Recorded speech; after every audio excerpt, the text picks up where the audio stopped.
قابل کیسے نہ ہوں جن سے اللہ پیار کرتا ہے۔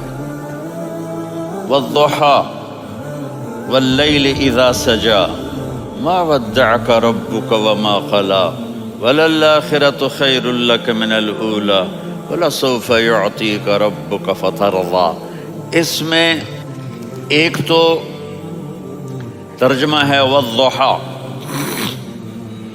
روشنی کی قسم، واللیل اذا سجا جب رات چھا جائے اس کی قسم، ما ودعک ربک وما قلی آپ کے رب نے آپ کو چھوڑا نہیں اور آپ کا رب آپ پہ ناراض نہیں۔ قلا ناراض، کاف نہیں ملایا، ما ودعک ربک وما قلاک یہ ہونا چاہیے تھا، لیکن وہاں کاف کو ہٹا دیا کہ ناراضگی کے لفظ کے ساتھ اپنے نبی کے نام کو نہیں جوڑا۔ یہ تو اللہ کا اعزاز اور اکرام ہے۔ امام رازی تفسیر کے کنگ ہیں، ان کے دو ترجمے بتاتا ہوں۔ والضحیٰ میرے محبوب آپ کے روشن علم کی قسم، واللیل اذا سجا آپ کی چادر کی قسم، کالی چادر کی قسم جس میں آپ اپنے گناہگاروں کو چھپا لیں گے۔ تیسرا ترجمہ، یہ امام راضی کی بات ہے اس لیے میں آرام سے کہہ رہا ہوں۔ والضحیٰ یہ مجھے سب سے پسند ہے جو اب میں کہنے لگا ہوں۔ والضحیٰ میرے محبوب آپ کے خوبصورت چہرے کی قسم، واللیل اذا سجا آپ کی سیاہ زلفوں کی قسم، آپ کے سیاہ پھیلے ہوئے بالوں کی قسم۔ بھلا آپ کا رب آپ کو چھوڑ سکتا ہے؟ بھلا آپ کا رب آپ پہ ناراض ہو سکتا ہے؟ یہ ہرگز نہیں۔ الم یجد کا ہاں وللآخرۃ خیر لک من الاولی، یہ دنیا جانے والی ہے، آخرت باقی ہے۔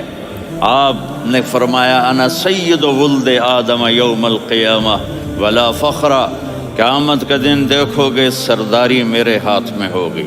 لواء الحمد بیدی یوم القیامہ، قیامت کا دن دیکھو گے اللہ کا جھنڈا میرے ہاتھ میں ہوگا۔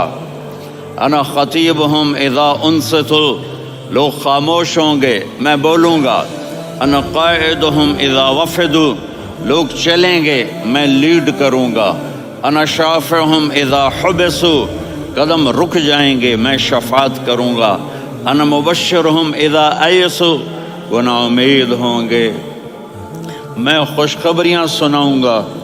مفاتیح الجنت بیدی یوم القیامہ، جنت کی چابی قیامت کے دن میرے ہاتھ میں ہوگی۔ یطوف علی الف خادم کانہم لؤلؤ مکنون، میرے گرد 1000 جنت کے خدام کھڑے ہوں گے میدان محشر میں۔ انی و امتی علی کوم من الارض، قیامت کے دن میں اور میری امت ایک اونچے مقام پر کھڑے ہوں گے، باقی سب نیچے ہوں گے۔ میرے رب کہہ رہا ہوں وَلَسَوْفَ يُعْطِيكَ رَبُّكَ فَتَرْضَىٰ، یہ آیت میرے نبی کی شان میں سب سے بلند ہے کہ میرا اللہ کہہ رہا ہے میرے محبوب میں آپ کو اتنا دینے والا ہوں کہ آپ کو بھی نہیں پتا جو میں نے آپ کے لیے، آپ کی آنکھوں کی ٹھنڈک کے لیے تیار کیا ہے۔ آپ جانتے ہی نہیں میرے محبوب کہ آپ کا رب آپ کو کیا دینے والا ہے۔ اب پیچھے یہ صورت آئی کیوں؟ آپ پر وحی بند ہو گئی اور آپ اداس ہو گئے، اور قریش مکہ کہنے لگے وَدَّعَهُ رَبُّهُ وَقَلَا، اس کا رب اس کو چھوڑ گیا، اس پہ ناراض ہو گیا۔ غیروں کی بات بری لگتی ہے، اپنے کچھ کہہ دیں تو ایسا لگتا ہے جیسے خنجر لگ گیا۔ تو حضرت خدیجہ نے کہہ دیا یا رسول اللہ، اللہ ناراض تو نہیں؟ بس یہ سننا تھا کہ آپ کا دل مٹھی میں آ گیا۔ اور اسی وقت جبریل ہانپتے کانپتے آ گئے۔ والضحیٰ، اللہ اکبر۔ دیکھو مثلا میں فوزان پہ ناراض ہو جاتا ہوں تو وہ مجھے آ کر میرا ایکسپریشن دیکھتا ہے نا کہتا ہے مولانا اللہ کی قسم میں آپ پہ ناراض نہیں ہوں، مولانا اللہ کی قسم آپ کو شک پڑ گیا، آپ کو یاد نہیں ہم نے آپ کو 2 سال پہلے بلایا، اس کے اگلے سال بھی بلایا، ابھی بھی بلایا، اور آپ کو اتنا پروٹوکول دیا، بھلا میں آپ پہ ناراض ہو سکتا ہوں؟ ٹھیک ہوگی بات، یہ فوزان سمجھ میں آ گئی بات۔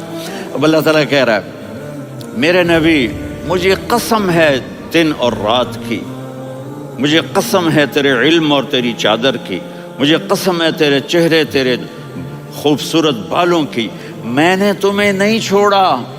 کیسے؟ الم یجد کا یتیمن فآوا، آپ کو یاد نہیں آپ یتیم تھے، میں نے آپ کو ٹھکانہ دیا۔ ووجدک ضالا فہدا، آپ کو یاد نہیں، آپ کو یاد نہیں آپ میری تلاش میں تھے، میں نے آپ کو اپنا آپ بتا دیا۔ ووجدک عائلا فاغنا، آپ کو یاد نہیں کہ آپ بڑی تکلیف میں تھے اور کمی میں تھے، تو میں نے خدیجہ سے آپ کی شادی کروا کے آپ کو مالدار بنا دیا۔ اگلی صورت بھی اسی سے جڑی ہوئی ہے، الم نشرح لک صدرک، میں نے آپ کا سینہ کھولا، بھلا میں ناراض ہو سکتا ہوں؟ ووضعنا عنک وزرک، میں نے آپ کے بوجھ ہٹائے، بھلا میں ناراض ہو سکتا ہوں؟ الذی انقض ظہرک، وہ بوجھ جنہوں نے آپ کو دوہرا کر دیا تھا، میں نے وہ بوجھ ہٹائے، بھلا میں آپ پہ ناراض ہو سکتا ہوں؟ ورفعنا لک ذکرک، اور میں نے آپ کے نام کو بلند کر دیا، بھلا میں آپ پہ ناراض ہو سکتا ہوں؟ انا اعطیناک الکوثر، ہم نے آپ کو جنت کی چابی پکڑا دی، بھلا میں آپ پہ ناراض ہو سکتا ہوں؟ پھر آگے اللہ نے نصیحت کی، فَأَمَّا الْيَتِيمَ فَلَا تَقْهَرْ وَأَمَّا السَّائِلَ فَلَا تَنْهَرْ وَأَمَّا بِنِعْمَةِ رَبِّكَ فَحَدِّثْ۔ تو میرے محبوب آپ یتیم تھے، کوئی یتیم آئے تو اب آپ نے اس کے ساتھ وہ کرنا جو میں نے کیا۔ میرے محبوب آپ میری طلب میں تھے، آپ سے کوئی ہدایت طلب کرنے والا آئے تو آپ نے وہ کرنا ہے جو میں نے کیا۔ اور میرے محبوب میں نے آپ کو ایک مالدار گھرانے میں شادی کروائی، تو آپ بھی اپنے رب کی نعمتوں کو لوگوں کو بیان کریں۔ اور قرآن نے جتنی قسمیں اٹھائی ہیں ان میں یہ قسم سب سے خوبصورت ہے، فلا وربک، فلا وربک لا يؤمنون حتى يحكموك فيما شجر بينهم ثم لا يجدوا في انفسهم حرجا مما قضيت ويسلموا تسلیما۔ اے میرے محبوب مجھے آپ کے رب کی قسم۔ اب تھوڑا غور فرمائیں، اللہ میرے نبی کا رب ہے، اللہ ہم سب کا رب ہے، اللہ اپنے حبیب سے فرما رہے ہیں مجھے آپ کے رب کی قسم۔ تو لگتا یوں ہے کہ قسم اٹھانے والا رب کوئی اور ہے اور رب محمد کوئی اور ہے۔ فلا وربک، مجھے آپ کے رب کی قسم۔ یہ عربی میں جب محبت کی انتہا ہو تو یوں بات کی جاتی ہے، یہ محبت کی انتہا جب اللہ پیار کرتا ہے تو ہم کیوں نہ کریں؟ میرے محبوب مجھے آپ کے رب کی قسم، لا یؤمنون، یہ آپ ٹورانٹو والوں کو بتا دیں، حتی یحکموک فیما شجر بینہم، جب تک آپ کی غلامی میں نہیں آئیں گے، جب تک آپ کا عشق اور محبت نہیں ہوگا، میں ان کے ایمان کو قبول نہیں کروں گا۔